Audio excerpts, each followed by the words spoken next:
Hello, wonderful people. Welcome back to my channel where truth meets clarity. Today, we are diving into Mrs. Candace Owens' reaction to serious allegations involving former NFL player Mr. Shannon Sharp. So, one thing I want us to learn from this video is that never kick somebody when they are down because you never know how things are going to turn around tomorrow. So, let's get into Oh, that was fast, is what I would say. Very, very fast, Mr. Shannon Sharp.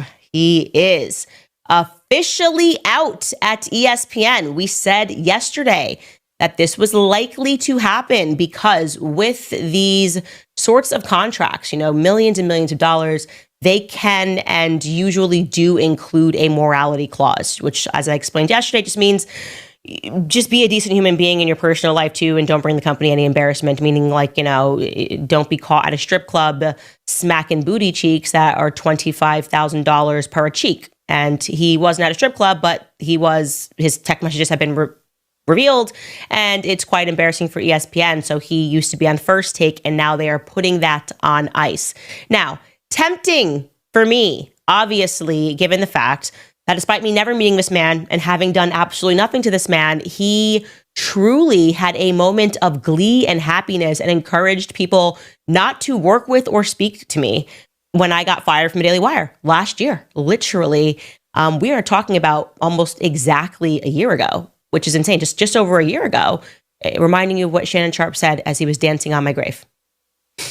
Candace has given you all her butt to kiss for 2 decades.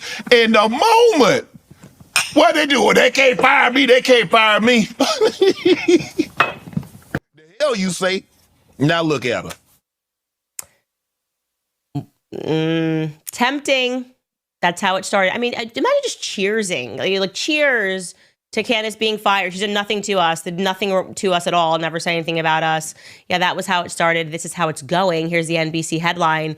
He is stepping down from ESPN in the wake of a sexual assault lawsuit. Now, I think first and foremost, this really is a lesson not to take any amount of pleasure and glee in the suffering of people, especially people who you don't know and have never wronged you. That's just a very strange thing to do. Like, I don't know why we would be celebrating people suffering. That's not something we clink glasses to. And like I said, it seems especially egregious when no one's done anything to you. But there is some accidental hilarity in this situation. And by the way, I don't take any, I obviously have given you my opinion on this. I do not think that the rape element is true. I do think that he has been behaving sloppily, and so that has caught up with him. And I understand ESPN's decision here. But the accidental hilarity that happened in this situation is that it's the manner in which Shannon chose to make the announcement regarding CNN. So he took a screenshot of a text message, which clearly had to have been written by someone else, maybe his lawyer or his PR team. It wasn't written by him. And then he shared it onto X. So people were laughing at him going, "You're not supposed to share. You're supposed to make it sound like it actually was written by you." Here's what he wrote when he shared the news. He said, "My statement is found here, and this is the truth. The relationship in question was 100% consensual. At this juncture, I am electing to step aside temporarily from my ESPN duties. I will be devoting this time to my family and responding and dealing with these false and disruptive allegations set against me. I plan to return to ESPN at the start of the NFL preseason. I sincerely appreciate the overwhelming and ongoing support I have received from my family, fans, friends, and colleagues." Shannon Sharp. Okay. Not the whole truth. You always have to kind of read in between the lines with these statements. PR people, lawyers are involved. They're trying to kind of massage the situation and make it look the best that it can possibly look given the circumstances. Well, Deadline, which tends to have a major in on sports related drama, is reporting that, quote, "whether or not Sharp returns to First Take in subsequent weeks is TBD, but also whether or not he returns at all is TBD." And they instantly heard from an ESPN spokesperson who told Deadline this. They said, quote, "This is a serious situation, and we agree with Shannon's decision to step away."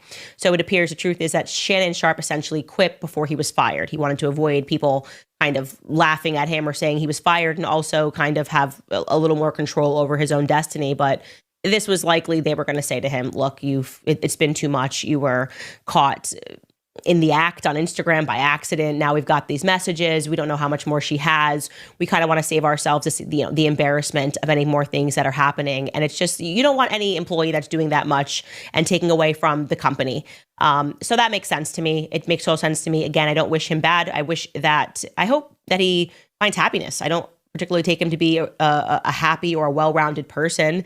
And I think his behavior illustrates that. His behavior in privacy, but also in public, the way that he treats people on his podcast. You have to not be happy and whole to just enjoy and take joy in other people's suffering. So, if you're a fan of Shannon Sharpe, pray for Shannon Sharpe. It's as easy as that.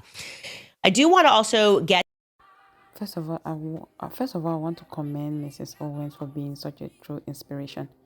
She's always bold in truth, but yet there's that compassionate side to her, and this video today was quite uplifting as well. She even encouraged Mr. Sharpe's fans to pray for him.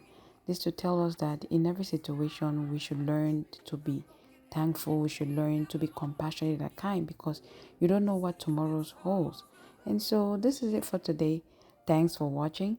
If you find this video insightful, please don't forget to like, share, and subscribe for more honest conversations. Stay bold, stay true, stay informed. Until next time, bye.